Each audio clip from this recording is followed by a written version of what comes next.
Hai sobatku, selamat datang di channel RL1221. Jumpa lagi. Sebelum kita lanjutkan alur cerita novelnya, jangan lupa like and subscribe ya. Terima kasih. Bab 511 sampai dengan 513 menekan sekaligus. Seluruh ruangan kantor menjadi hening. Mata Henry bertiga kini jatuh ke arah Peter. Peter sudah pulih. Sedangkan Carlo, dia terlihat masih belum merespon akan hal ini. Peter tidak hanya sembuh, tapi bahkan datang untuk mencari mereka. Masalah ini sungguh membuat Carlo merasa bingung. Kenapa? Melihat Henry dan lainnya diam saja, Peter pun bertanya seraya tersenyum. Pada saat ini, dia pun melangkah dengan berani masuk ke dalam dan duduk, seolah-olah dia seperti pemilik dari perusahaan Julo. Sedangkan Henry bertiga, mereka tampak sedikit lemah di depannya. Peter, ya, ini adalah pertama kalinya kita bertemu. Henry mengerutkan kening untuk beberapa saat, lalu dia pun berjalan ke mejanya dan duduk dengan sepasang tangan menopang di atas meja. Tubuhnya sedikit condong ke depan ke arah Peter. Dia menyukai tatapan dari atas ke bawah seperti ini. Dengan begitu bisa membuat tekanan yang sangat besar bagi lawan bicaranya. Namun, dia menyadari Peter tidak hanya tidak menanggapi perkataannya, tapi bahkan ekspresinya sama sekali tidak berubah. Sangat sulit untuk dibayangkan. Peter yang sepintar dengan Carlo bisa terlihat begitu tenang tanpa ada gangguan dari dunia luar sedikit pun. Berdasarkan hal ini, dia benar-benar tidak bisa dibandingkan dengan Carlo. Ku dengar, kamu mengenal beberapa orang dunia mafia di kota Mandala ini. Tapi, jangan pikir dengan begitu kamu sudah bisa seenaknya. Di dunia ini ada hitam dan putih. Hitam dan putih hidup berdampingan. Sama halnya seperti selalu ada pencuri di dunia ini. Ingat, bos besar yang kamu anggap selama ini. Jika atasan ingin menghabisi mereka, maka mereka tidak akan pernah bisa kabur. Tubuh Henry kembali condong ke depan. Matanya menatap Peter dengan lekat. Sedangkan ketika Carlo mendengar hal ini, dia pun menghelakan napas dengan perlahan-lahan. Lagi pula, Peter tetap masih terlalu muda, tapi berani-beraninya dia datang untuk mencari Henry.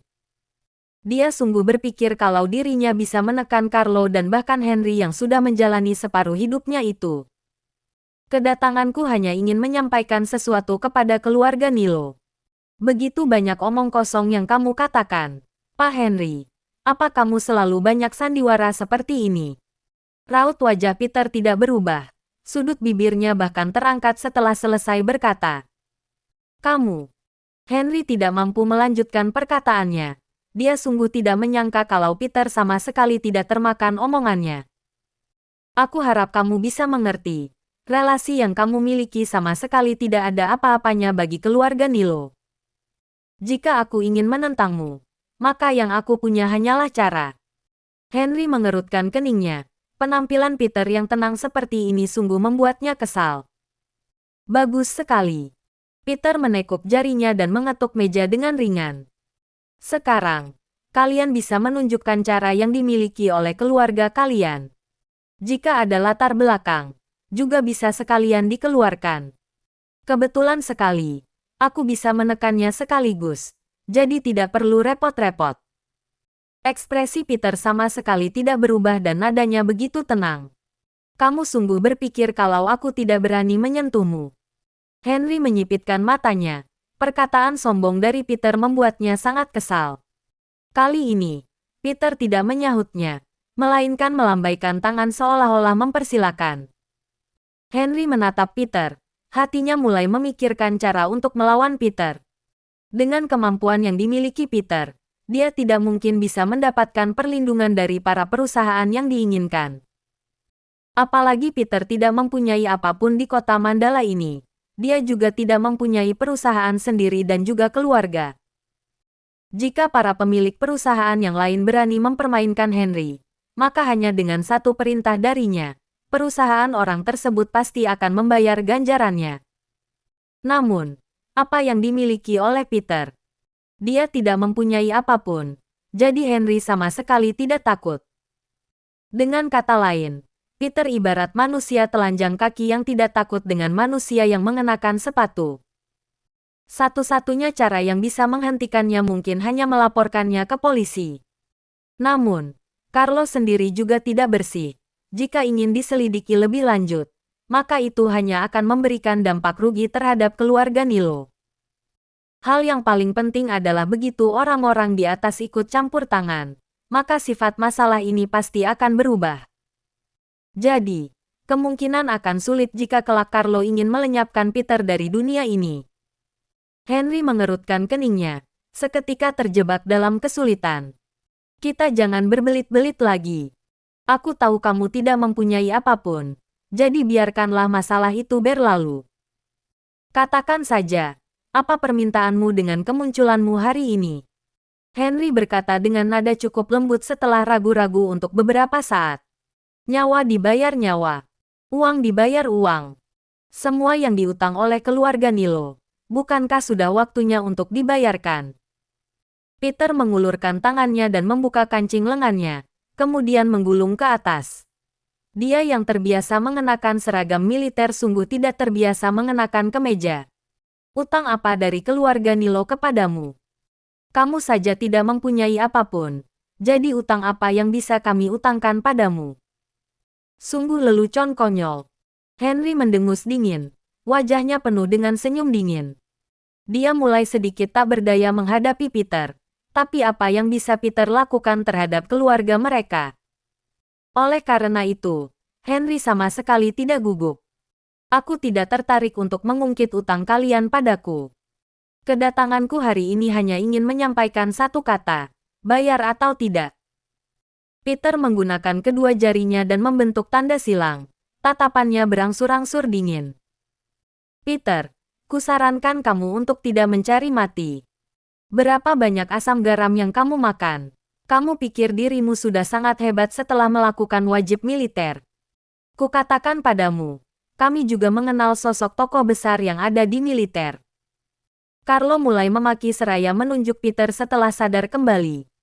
Peter menggelengkan kepalanya dan hendak berkata, tapi ponsel di dalam sakunya tiba-tiba berdering. Halo.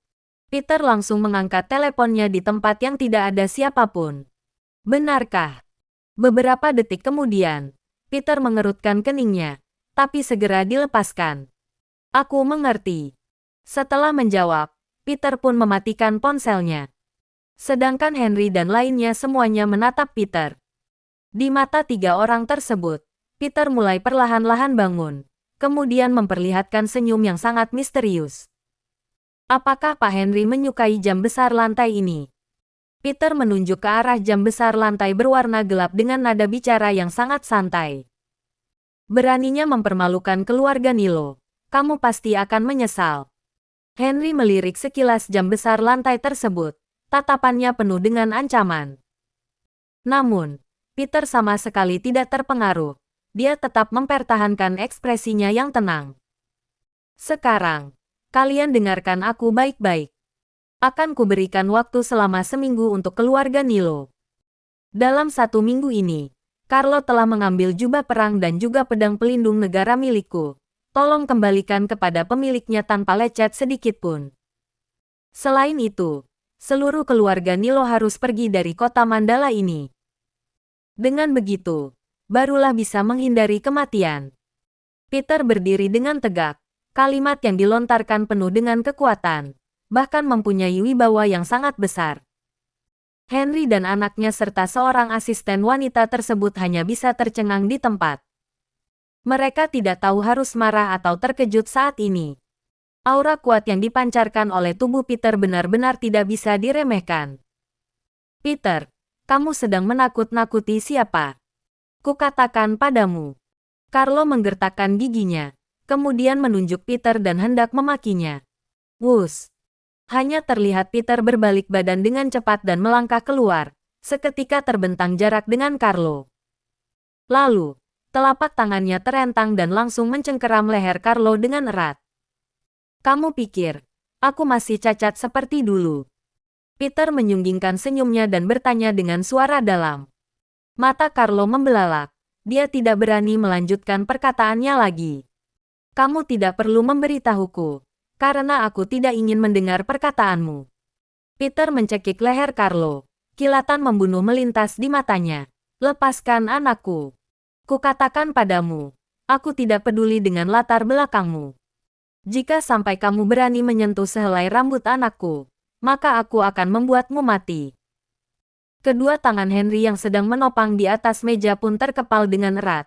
Nada bicaranya penuh dengan ancaman. Haha. Mendengar hal itu, Peter pun tertawa seraya menggelengkan kepalanya. Detik berikutnya, terlihat Peter hanya mengulurkan tangannya yang lain, kemudian mengayunkannya ke udara, lalu melemparkannya dengan keras. Prak! Terdengar suara renyah yang menggelegarkan ruangan.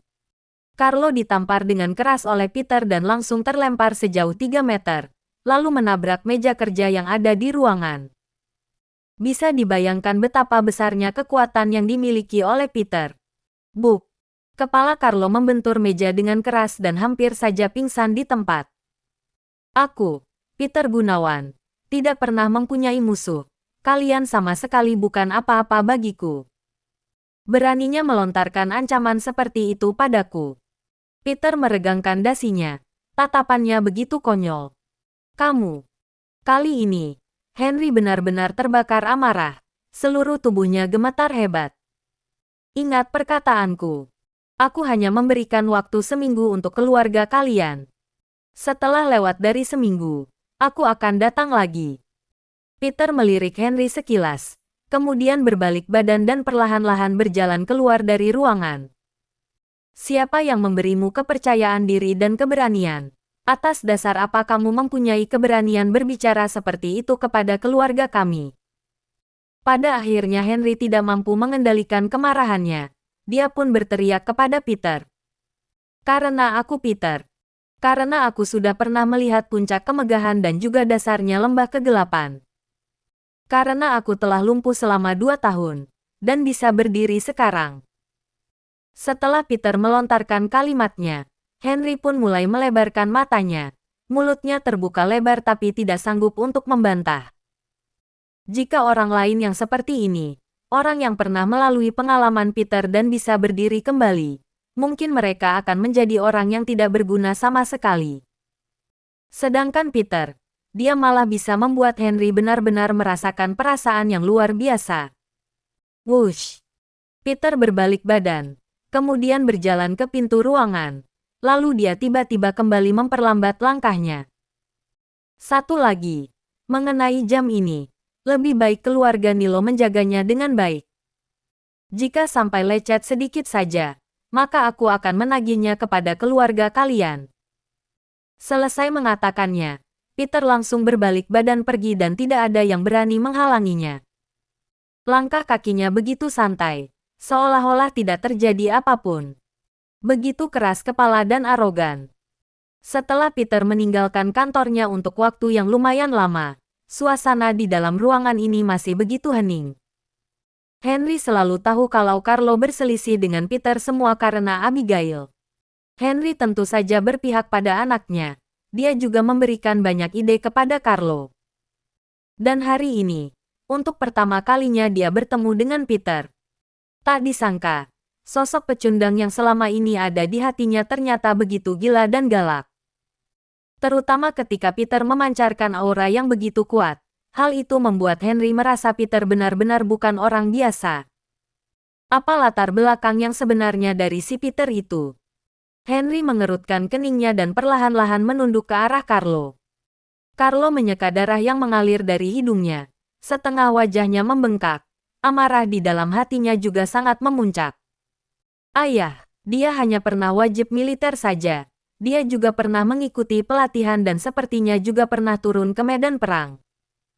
Keluhan yang ada di dalam hati Carlo benar-benar tidak bisa digambarkan dengan kata-kata. Namun, dia lagi-lagi tidak bisa mengalahkannya. Hanya bisa menahan penderitaan ini. Hanya seorang prajurit saja. Kenapa bisa mempunyai aura seperti itu? Jangan-jangan, dia mempunyai kedudukan tinggi di militer. Henry menyipitkan matanya dan berusaha keras untuk menenangkan dirinya sendiri, lalu mulai menganalisis masalah ini. Dia menyadari kalau sepertinya dulu dia pernah meremehkan Peter. Dia memang mempunyai kedudukan. Kalau tidak Tuan Besar Carmine tidak akan mengizinkan Abigail menikah dengannya. Dengan kedudukan yang pernah dimiliki oleh Tuan Besar Carmine di militer, tentu bukan suatu hal yang sulit jika dia ingin mempromosikan Peter. Carlo mengambil tisu yang diberikan oleh asisten wanitanya, lalu berkata seraya menyeka darahnya. Jika memang seperti itu, maka dia memang tidak mudah untuk diprovokasi. Henry mengerutkan keningnya setelah mendengar perkataan dari Carlo. Ayah, apa yang ayah pikirkan? Sekalipun dia mempunyai kedudukan yang tinggi di militer dulu, tetap saja itu masa lalu. Apa yang dia miliki sekarang? Bukankah hanya sisa dari pelatihan saja? Jadi hanya sekedar jago bela diri saja, bukan? Jika dia memang mempunyai kemampuan yang banyak, buat apa dia menghabiskan waktu 2 tahun duduk di kursi roda dan tidak ada seorang pun yang datang mengunjunginya? Carlo mendengus dingin. Dia tetap meremehkan Peter. Memangnya kenapa kalau Peter akhirnya bisa berdiri dari kursi rodanya? Bukankah hanya seorang yang cacat yang akhirnya bisa kembali berdiri? Kalau seperti itu, masuk akal juga. Mendengar hal ini, Henry kembali menganggukkan kepalanya. Ayah tidak perlu mengurus masalah ini. Biarkan aku yang mengatasinya. Bukankah dia memberikan waktu selama seminggu untuk kita? Aku akan membuatnya berlutut dan meminta maaf kepada kita kurang dari 3 hari. Carlo berkata seraya menggertakkan giginya. Kilatan membunuh yang sangat kental melintas di mata Carlo. Henry berpikir sejenak, lalu mengangguk. Dia juga sama sekali tidak menghiraukan perkataan Peter. Jika dalam waktu seminggu dan tidak menuruti apa yang dia katakan, keluarga Nilo akan musnah. Sungguh lelucon yang konyol. Bahkan perusahaan Lipon saja tidak berani berkata seperti ini. Dan Peter benar-benar menganggap dirinya sangat hebat. Meskipun Tuan Joko mengatakan kepada kita untuk bersikap rendah diri dalam beberapa waktu ini. Tapi, masalah ini tetap harus dilakukan. Mari kita buat Peter kembali duduk di kursi rodanya. Henry mengetuk mejanya, kemudian berbalik badan dan pergi. Aku mengerti, Ayah. Carlo langsung mengangguk. Kota Mandala. Klub Ferion. Tempat ini mencakup berbagai jenis hiburan dan selalu buka selama 24 jam. Di waktu yang sama, tempat ini juga merupakan pusat markas Ferion. Dalam dunia mafia di kota Mandala, semuanya dalam kendali Ferion. Reputasinya juga semakin cemerlang. Seorang manusia, jika sudah mempunyai uang dan kedudukan, maka akan sangat mudah untuk tersesat dalam hidupnya. Dalam beberapa waktu ini, Ferion memang telah berkembang banyak. Sedangkan setelah Peter meninggalkan perusahaan Julo, dia pun langsung mengendarai mobilnya ke tempat ini. Ibarat pepatah mengatakan, pohon kecil harus dipangkas, kalau tidak pertumbuhannya akan bengkok dan tidak berguna. Sama halnya seperti manusia, mereka harus dididik ketika masih muda, kalau tidak mereka akan menjadi manusia yang tak berperasaan nantinya. Dan sekarang, Peter sudah bisa berdiri dan dia harus memberitahu Ferion tentang hal ini. Pada saat ini, meski masih di siang hari, tapi klub Ferion tetap ramai. Sebaliknya, beberapa tempat yang ada di dekat sana malah terlihat sangat sepi. Begitu kontras terlihat. Bagaimanapun juga, dengan status Ferion di kota Mandala ini, orang-orang yang bermain di luar sana harus menghargai mereka dan datang ke tempat ini. Tuan, berapa orang? Buka meja atau di ruangan. Baru saja tiba di depan pintu, Peter langsung disambut oleh 2 pelayan cantik berpakaian seksi. Aku mencari Eddie, kata Peter dengan terus terang. Ya. Mendengar Peter yang berterus terang seperti itu, kedua wanita cantik itu pun tertegun sejenak, kemudian mulai mengernyit. Ada banyak orang yang mencari Eddie, tapi hanya Peter seorang yang langsung menyebut nama Eddie secara terang-terangan seperti ini. Semua orang hebat yang ada di kota Mandala ini setidaknya memanggil dengan sapaan, Kak Eddie, jika datang ke tempat ini. Bahkan orang-orang kaya di kota Mandala sekalipun jika ada keperluan dan ingin mencari Eddie, mereka juga harus memanggil dengan sapaan, Bos Eddie. Sedangkan pemuda yang berusia 20 tahunan ini benar-benar tidak mengerti aturan. Hal yang paling penting adalah kedua wanita cantik ini sama sekali tidak tahu sosok Peter yang merupakan tokoh besar nomor 1 di kota Mandala. Namun, mereka ingat kalau Eddie pernah memberitahu, jika ada orang yang bernama Peter, pemuda berusia sekitar 20 tahunan. Jika orang itu datang, maka harus melayaninya dengan penuh hormat dan sopan. Akan tetapi, Tuan Peter yang dimaksud menggunakan kursi roda dan mereka sangat mengingatnya dengan jelas. Maaf, Kak Eddie tidak ada di sini. Tuan, jika kamu ada keperluan, kamu bisa datang di lain waktu. Kedua wanita tersebut berkata seraya melambaikan tangan setelah berpikir sejenak. Tidak ada di sini. Kalau begitu, minta dia datang. Ekspresi Peter tetap datar. Kawan, kulihat kamu sedikit tidak memahami kebaikan orang lain. Tiba-tiba, datang beberapa pemuda dan berkata seraya mengernyit kepada Peter. Mereka adalah pengaman di klub Ferion ini. Awalnya mereka tidak ingin memedulikan masalah ini, tapi Peter sungguh keterlaluan. Apalagi dengan dia yang langsung menyebut nama Eddie, maka itu sudah cukup untuk membunuhnya. Yo, bukankah dia Tuan Peter? Astaga, si cacat Peter sudah bisa berdiri. Tiba-tiba, terdengar suara kejutan dari belakang. Hanya terlihat seorang gadis yang lumayan cantik. Dia meraih lengan seorang pemuda, kemudian berjalan ke sisi Peter. Penampilan kedua orang ini sangat bagus. Pemuda itu tak berhenti mengayunkan kunci mobil BMW yang ada di tangannya. Peter hanya meliriknya sekilas. Dia akhirnya teringat dengan dua orang ini. Gadis itu adalah Lydia, temannya Abigail. Meskipun dia pernah makan bersama dengan Lydia sebanyak 2 kali, tapi Peter tidak pernah peduli padanya, jadi tidak mempunyai kesan yang mendalam. Mengenai pemuda yang ada di sampingnya, kalau Peter tidak salah mengingatnya, dia adalah Eric. Hari ini, ketika Peter membawa Abigail untuk membeli mobil, dia bahkan berselisih dengan Eric. Wah, Tuan Eric sudah datang. Kedua pelayan yang menyambut tamu langsung tersenyum lebar ketika melihat Eric. Eric merupakan tamu VIP mereka. Dia menghabiskan uang yang sangat banyak di sini. Ya, datang untuk bersenang-senang. Eric mengayunkan kuncinya. Wajahnya terlihat bangga. Gila, ternyata si cacat Peter sudah tidak cacat lagi. Hahaha, maksudku, bukankah kamu sangat hebat, Tuan Peter? Tapi, meski aku berkata demikian, nyatanya kamu telah diusir oleh keluarga Carmine dan menjadi seorang gelandangan. Haha, Lydia berjalan ke hadapan Peter dan meremehkannya. Dulu, ketika makan bersama dengan Peter, Peter memang telah mengejutkan banyak orang. Namun, bagaimana dengan akhirnya? Pada akhirnya, dia baru saja menyinggung Kenzo dan bahkan diusir dari keluarga Carmine. Kalau dia bukan pecundang, lalu apa? Lydia tidak bisa menahan dirinya untuk tertawa sinis ketika mengingat betapa hebatnya Peter berakting. Ngomong-ngomong, apa yang kamu lakukan di sini? Jangan-jangan karena tidak mempunyai uang, lalu kamu tidak diizinkan untuk masuk. Katakan padaku kalau tidak mempunyai uang. Pacarku adalah tamu VIP di sini.